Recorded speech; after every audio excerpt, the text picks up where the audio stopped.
Good afternoon, world. It is 4:30 p.m.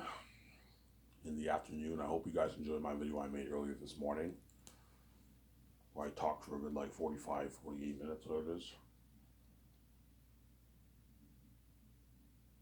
I just woke up, so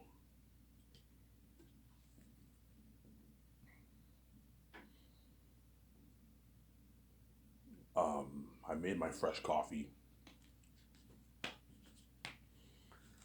I made my fresh coffee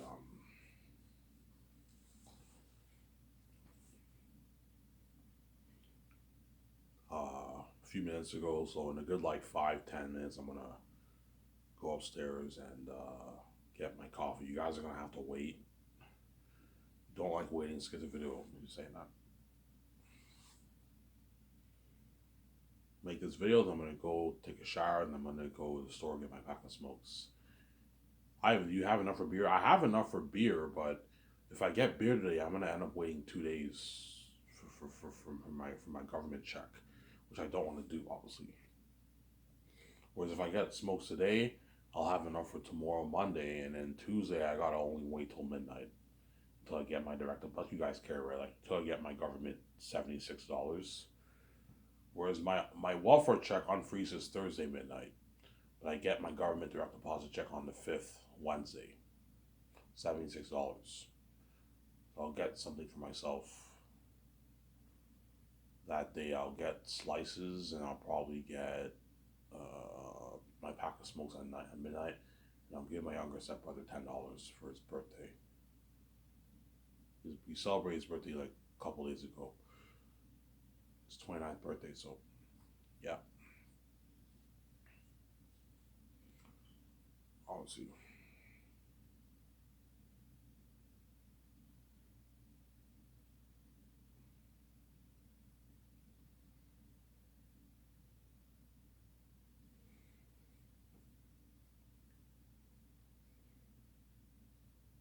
Yeah.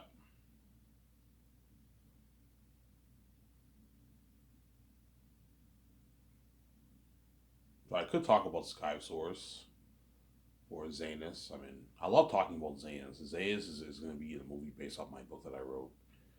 Yesterday, earlier today, before I went to bed, I read like some sections of my book. I'm like, man, this book is sick, man. Some sections of it's a little raw, obviously. I know 5% of my book is raw, but it's an amazing book, man. When you read it, it's such a good book. It's a masterpiece, man. All right, when you make some changes in the movie, of course, I'm gonna make some changes in the movie. There's certain things in the book that won't translate well on screen, so I'm gonna have to make a few changes, obviously. But I'll follow a good 75% of the book, maybe to add 25% stuff. I'm not gonna do what Peter Jackson did for Lord of the Rings, or why he cut out a lot of things. No, I'm not gonna do that. I'm gonna follow the DNA of the story, but I'm gonna add some stuff to make it more interesting. Obviously, add more dialogue, add more scenes, omit some scenes, change this about the story a little bit to make it more interesting. But I mean, follow the story. Because Mel Peter might tell me, Ivan, this won't work well on screen. We have to change it up. Yeah, he might tell me that, obviously. But guaranteed they're going to tell me, yeah, Ivan, I can picture all your scenes. I can picture all your scenes on screen, Ivan. They're all going to translate well on screen, yeah. But you can add stuff to make it more dramatic, to make it more interesting. Since there, yeah, to make it more interesting. Add more scenes with Aratat and for Fool to make it more interesting. Obviously, that's not in the book, since there.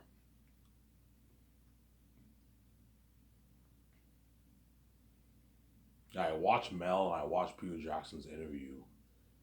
They both seem like very smart people. Obviously, that's why it's tough between the two.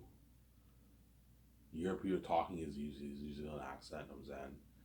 You can tell he's a smart director. Obviously, he knows what he's doing. Talk to Mel. You can tell Mel's a very smart man too. He knows what he's doing. That's why it's tough. You're gonna choose, man. I don't know, man. Like something tells me Mel's the right man for the job, but something else tells me Peter's the right man for the job. Because Peter's a fancy guy. So I'm saying he's a fancy guy. Even like Peter Jack, even my team and Georgia go told me, Ivan, Peter is the fancy guy, Ivan. Mel Gibson's not the fantasy guy. But Mel Gibson is the horror guy, he's the war guy. Peter is also the war guy, but he's not really the horror guy. But he's a fantasy guy, Ivan. He's gonna bring your fantasy world to life, Ivan Peter. He did Lord of the Rings, Ivan. You know what I'm saying? Mel Gibson's a Christian. So he's a Christian, and he'll have a big emphasis on your horror. Yeah, Mel Gibson will have a big emphasis on my horror of my movie. Yeah, Ivan, I want Airhead to be the most horrific beings in history, Ivan. Whereas Peter will put emphasis on my horror, but Peter will probably put more emphasis on my world, my fantasy world, because he's a fantasy director. So Sarah, but my prediction is Peter Jackson's version of my movie will be a more secular version of the movie. He's barely going to throw in Christian themes in there. Mel Gibson will throw in more of the Christian themes. Now, I see tactics like Jesus, whereas what Peter might not tell me that. People, yeah, I see tactics as a powerful prince, but not Jesus either, because Mel Gibson's Peter Jackson's not a Christian, more secular version of the movie, obviously. But the real question is, whose version of the movie will be the better movie? Whose interpretation of my book is the better movie? Peter Jackson's interpretation or Mel Gibson's interpretation? I don't know. I mean, whose interpretation is better? I don't know. Somebody tells me Mel Gibson's interpretation is better than Peter's, to be honest. But something also tells me Peter's interpretation is better than Mel's. So Zara, it's tough, man, between the two. I saw both their interviews. They talk about their movies, but yeah, they both seem like very smart people. They know what they're doing. It's tough to choose between the two, man. So Zara. Alright, you talk about Peter more. Yeah, I talk about Peter more because Peter is a fantasy guy. He did Lord of the Rings, which is my favorite movie franchise. My favorite movie franchise. Zara. Passion of the Christ is up there. One of my favorite movies. I don't know, my top up there for my top maybe 40 best movies of all time. It's not my favorite movie, honestly. But man, is it a powerful story, Passion of the Christ. Because I watch scenes of Passion of the Christ with Tactius and Aggie, and I can picture me and Tactius every time the demon's approaching, you know what I'm saying? When they whip Jesus, the demonic horde are watching Jesus, obviously. You get that demon baby and then Satan when they're whipping Jesus. When Jesus carries a cross, Satan is watching him, obviously looking. Yeah, Mel Gibson's really good for that movie. He'll be like, yeah, Ivan, I have a lot of ideas for your story. You know what I'm saying? The beings watch Tactius and Airhead all of them in the sky. Yeah, both what? The Answers of the North, the Answers of the South watch Tactius and watch Airhead. Yeah, it was an amazing movie, man. Mel Gibson's like, yeah, I have a lot of it. Peter Jackson's like, yeah, I have a lot of ideas for your story, Ivan. Yeah. They both have a lot of ideas, obviously.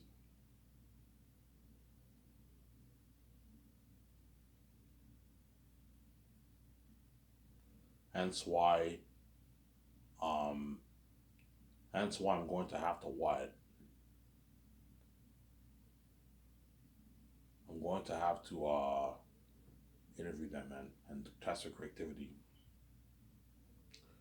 So once the office is now open for business, obviously, the first thing I have to do is contact Peter's agent and Mel Gibson's agent. But chances are they're going to call my office. I won't even need to contact them. They're going to call my office right away. Not just them. Other directors are going to be calling my office too. Quentin Tarantino's agent will most likely call. James Cameron's agent will call my office. They're all going to want to get their hands on my sir, all these directors.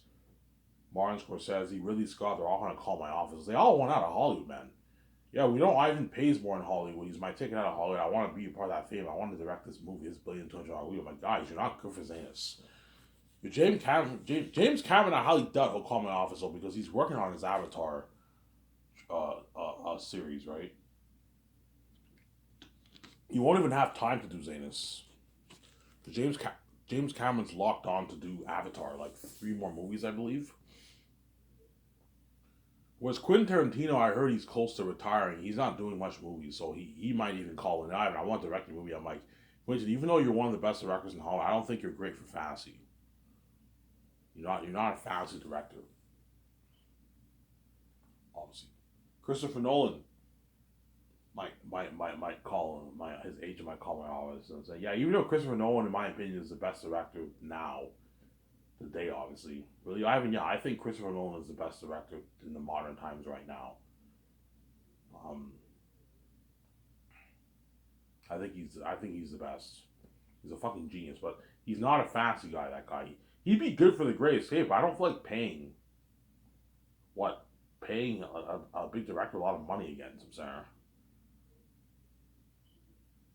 Christopher Nolan is expensive. Like I have to pay him like a $40 million salary, $35 million salary, and he would demand a good chunk, a lot of royalties.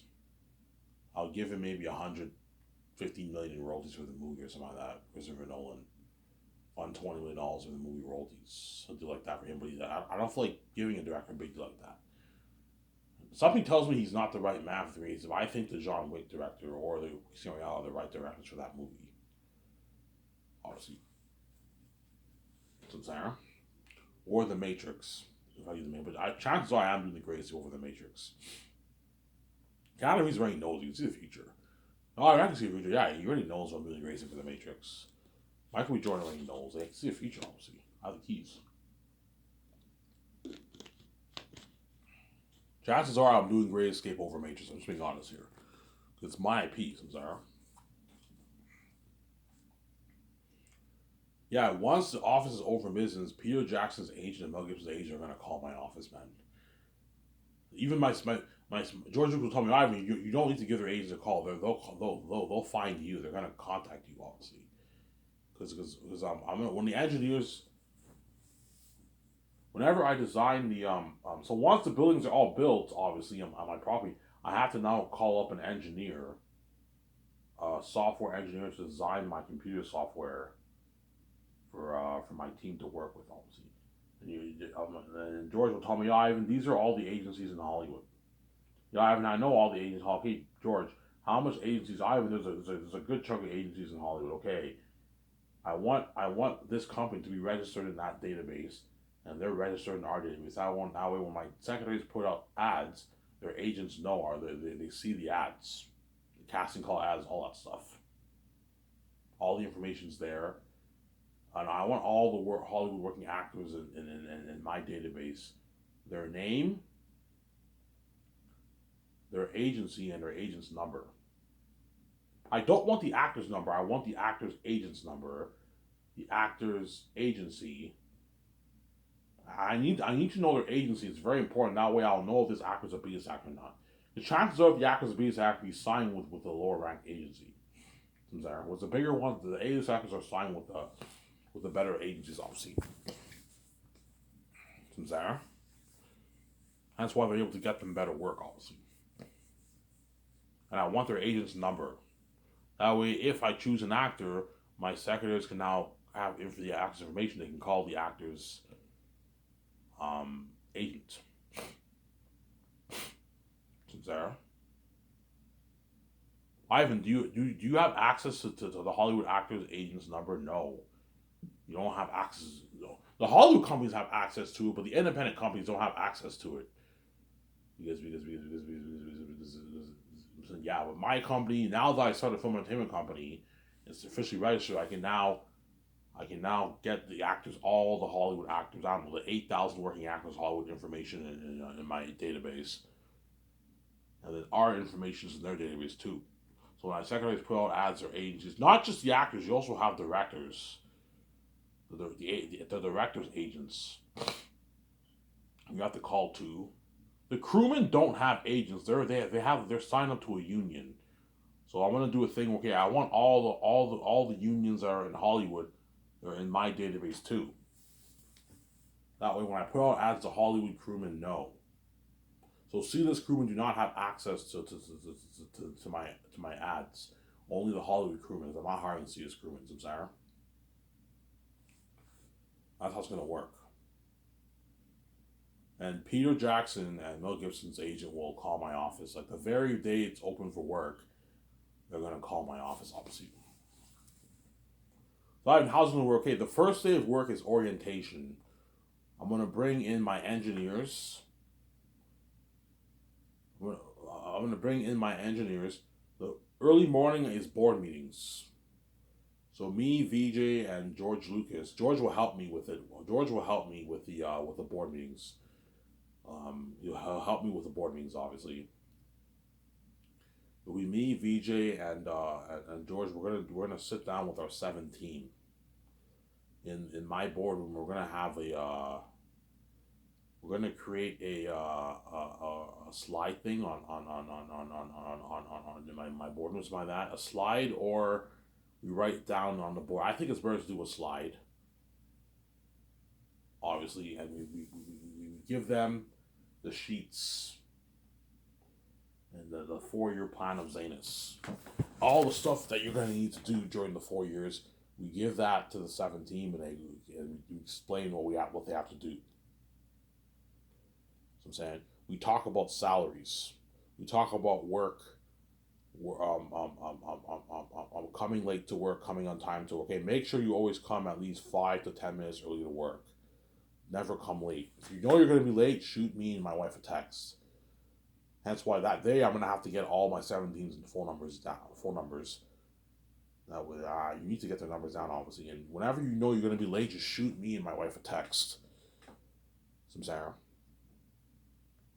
Shoot me and my wife a text, or shoot my two short brothers a text, because they're the boss of the company. Shoot me and VJ a text, or shoot my two short brothers a text if you know you guys are going to be late.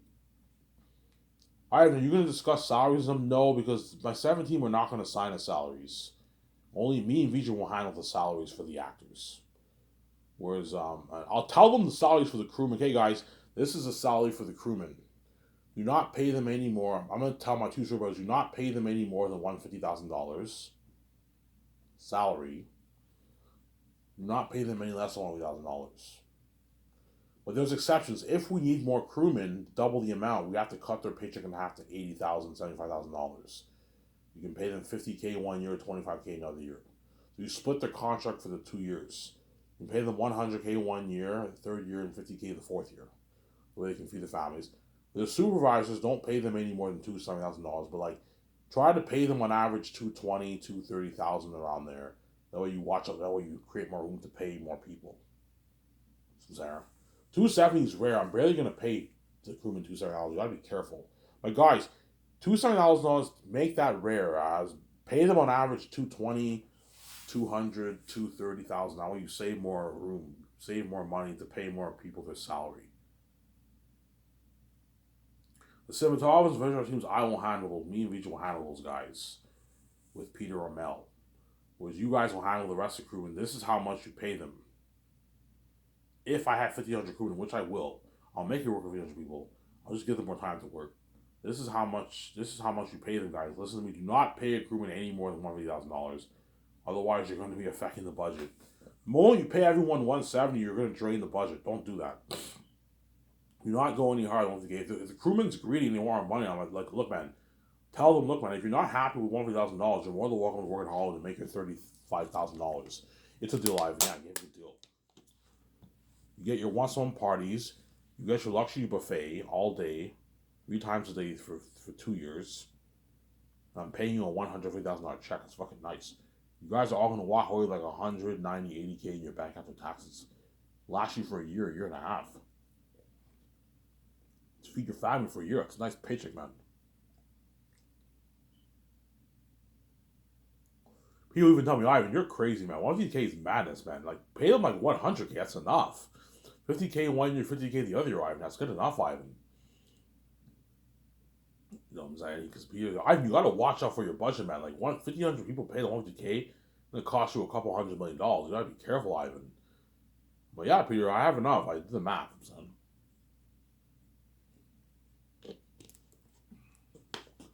Mel will tell me that too, obviously.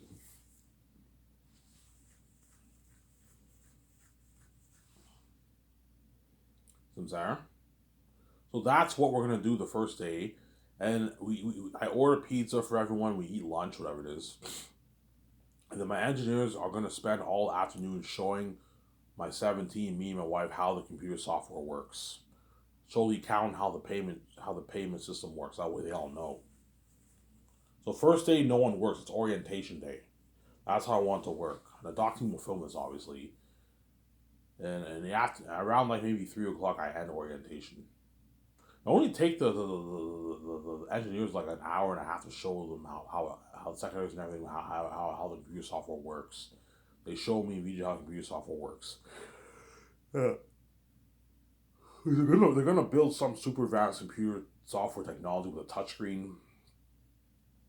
They're gonna show my account how the payment system works. Okay, this is how you type in the contracts, the day, the term. You know what I'm saying? Yeah, the 10%. This is how you conclude taxes. The 10% going to the agent. Yeah, but you have to hire engineers to design an advanced movie payment system for your team, your actors, and your crewmen, and a payment system for the extras. Yeah, even this is how it's gonna work with the extras. They wait in line, and there's this machine. They scan the card, and the $180 will go into their bank account. So the people who see the actors type in the amount of money that goes in their card, $180. And the actors just scan the machine. They get the $180. So everyone waits in line, and they get the $180. It won't take that long to wait. It'll only take maybe 25 minutes, 30 minutes to wait. It won't take that. Even if it's 30,000 people, it won't take long. It'll go by fast. They just say next, and they just scan the card like so super fast. It's like money, not money deposited. You know what I'm saying? Money deposited. You know what I'm saying? Scan the next, and then they scan next, and they all get their $180 in their card. So it's like this gift card, and they scan it, and the money all gets wired into that card, which is nice. So if you work for like 3 days, you get like $540 in your bank, in your card. You know, you made a lot of money, yeah. Yeah, I worked for 3 days in ISU. I made almost like $600. You made $600. That's a pretty nice paycheck. Yeah, it's a pretty nice paycheck for an extra. Yeah, yeah. Guaranteed. Peter Jackson's agent. After that orientation day, that will be that. The office is not open for business. Peter Jackson's agent and Mel Gibson's agent will be calling my office. Hello, hello. Yeah, hi. This is Peter Jackson's agent. My name is this. I'm saying, yeah, we hear that you guys are doing your Last of Us movie. I read the book. It's an amazing book. I'm saying, is Ivan in VJ interested in hiring directors? Yes. In fact, Ivan's interested in hiring Peter Jackson and Mel Gibson. Oh, really? Yeah, they would love to be on board for your movie. You know what I'm saying? I'm like, yeah. Ivan and VJ want to interview them first, test their creativity. He hasn't decided which director he wants to choose. So he wants to test their creativity. Okay, yeah. So Ivan and VJ will fly Peter Jackson and Mel Gibson in to interview them about the movie. The second is make sure Peter and them are prepped. Yeah, and Peter and them are prepped. Obviously, they might even go over sections of my book and like just they might read some sections of my book. That way they're prepped, and they might maybe plan out how they're what answers they're gonna give. Yeah, and whoever comes up with a better answer, that's the director I hire. So Sarah. That's the director I hire, obviously. That's the director I hire.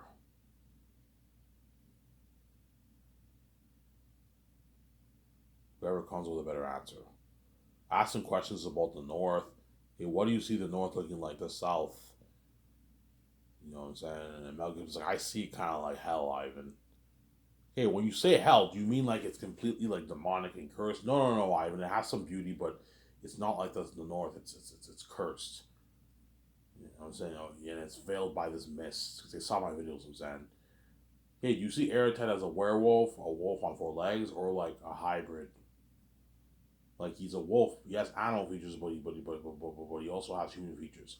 I kind of see him like a hybrid Ivan, like kind of like Pennywise the clown. You know what I'm saying? Yeah. He gave her an answer. But somebody tells me Peter might tell me I see him as a werewolf Ivan. I'm like, oh, that's a red flag. I don't want Eratet to be look like a werewolf, man. Like the movie will still be a masterpiece, but it will not be as good, man. I don't want Eric to be a werewolf looking wolf. No, he has an animal, but he has like more human features. Big pointy ears. He has like hair. You know what I'm saying? He has big sharp teeth. Like that picture, like Pennywise the clown or that double animal. You know how the double animal looks like a bat, but he also has like human features. I want Eric to be something like that, not looking like a werewolf. I'm sorry. You can still make him look demonic and be a werewolf, but it will not be as scary. I don't want Aerith to be a werewolf looking wolf. People might tell me, no, I see him as a werewolf. I'm like, nah, I don't want him to be a werewolf. I'm saying, no. Yeah. You test their creativity.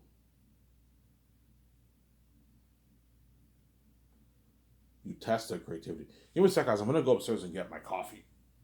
I spoke for a long time. I'll be back in a sec. Don't hate me, I'm saying.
Alrighty, I'm back.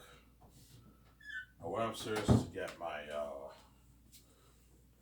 coffee. After this video, I'll take my shower and I gotta take my blood pressure. I have to take my blood pressure at least like almost every day in a week. Take my blood pressure and then I'll go to the store and get a pack of smokes.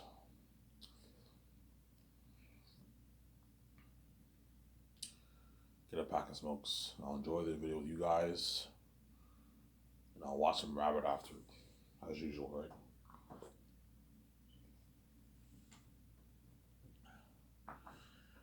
Yeah. Yeah, I'm gonna test Peter and Mel Gibson's creativity. It's going to be really tough because they're gonna really compete hard for that job. They're gonna really, you're gonna see Mel and Peter really competing hard for the job, man. Yeah, they're gonna really because Mel wants to get his hands on my story so bad, but Peter Jackson wants to get his hands on my story so bad too. Obviously, they're both really good. Sarah? Yeah, that's why it's tough. So I'm saying, yeah. What are you gonna choose? I don't know. I don't know. Something tells me I might end up choosing Peter just because Peter's a fantasy guy. But something tells me Mel's a better man for the job, not him, man. And something tells me I'm gonna click more with Mel more than Peter. Mel's the kind of guy I can go have a beer with. Well, Peter's a guy I can have a beer with too, obviously. But something tells me I'm gonna click better with Mel than Peter. Because Mel's a Christian. I used to be a former supposed Christian, right? I used to believe in the Bible and everything. I'm familiar with the Bible. And Mel was like, yeah, I see Tactius as Jesus. You know, I'm saying like young Messiah, and I see older you. I see mature Tactics Volume 3 like Jim Caviezel in Passion of the Christ. I see Aerith as a devil. As a devil, Ivan. You see them as horrific beings, yes, Ivan. I see this as a rated R movie. I want this to be rated R. Rated R, but we tone down the sex scenes. I'm not a fan of even though I wanted to rated R, I'm a holy man. I don't want it to be like Game of Thrones. No man, that's crazy. Tone down the sex scenes. You know, the way Keanu Reeves and Carrie-Anne Moss, you can tell they look naked. They were naked, but you didn't see their stuff, their parts, something like that. It shows the actors kissing the woman also, but like they don't show all the stuff. You water it down the sex scenes, like the way Keanu Reeves and Carrie-Anne Moss were having sex in Reloaded, or Underworld Rise of the Vikings. That's that sex scene there, something like that. They watered it down. You didn't see any of their body parts, but you can tell they were naked and they were having sex. So I'm saying something like that. Do not have it like Game of Thrones. No, man. Yeah, that's you saying. Yeah, to keep the actors comfortable, water down the sex scenes. But the gore of the war and everything, that's all rated R. That's real shit. The wolves feasting on human flesh, that's all real. That's all real shit, Sarah. Because Mel Gibson will guarantee to see Zane's, yeah, I see this rated R. Peter might say PG-13. Or maybe 14 plus. Because Fellowship of the Ring was 14 plus, it wasn't PG-13. Fellowship of the Ring was the darkest of the three movies. It was dark. When you watch Fellowship of the Ring, it's darker than Two Towers and Return of the King. It was like 14 plus Fellowship of the Ring. Peter might see Zane's as 14 plus PG-13. If he says that, it's a red flag. I'm like, yeah, I think Mel's a better man. He sees Zane's as rated R. Because Peter saw my videos, he might tell me rated R, just so he can get points, obviously. Hopefully Ivan hires me instead of Mel Gibson. I'm saying, yeah. You know what I'm saying? Yeah, hopefully Ivan hires me instead of over Mel Gibson. It's tough, man. But once I interview them, hey, thank you guys. Guys, I'm not going to make my decision yet. Their agent's like, okay. So how it'll work is, whenever I talk with Peter and all of them, their agent will be on the phone, like on a speakerphone in my office. And I put the speakerphone on, and that's how the agents communicate with me and all them. Or you can fly in Peter Jackson's agent, Mel Gibson's agent together if you want. I mean, you can do that if you want. When I sign the contracts, I can't fly them in because I'm not going to fly them all in. You could if you want. You could. I might fly in their agents maybe, but you can fly in all those four people agents.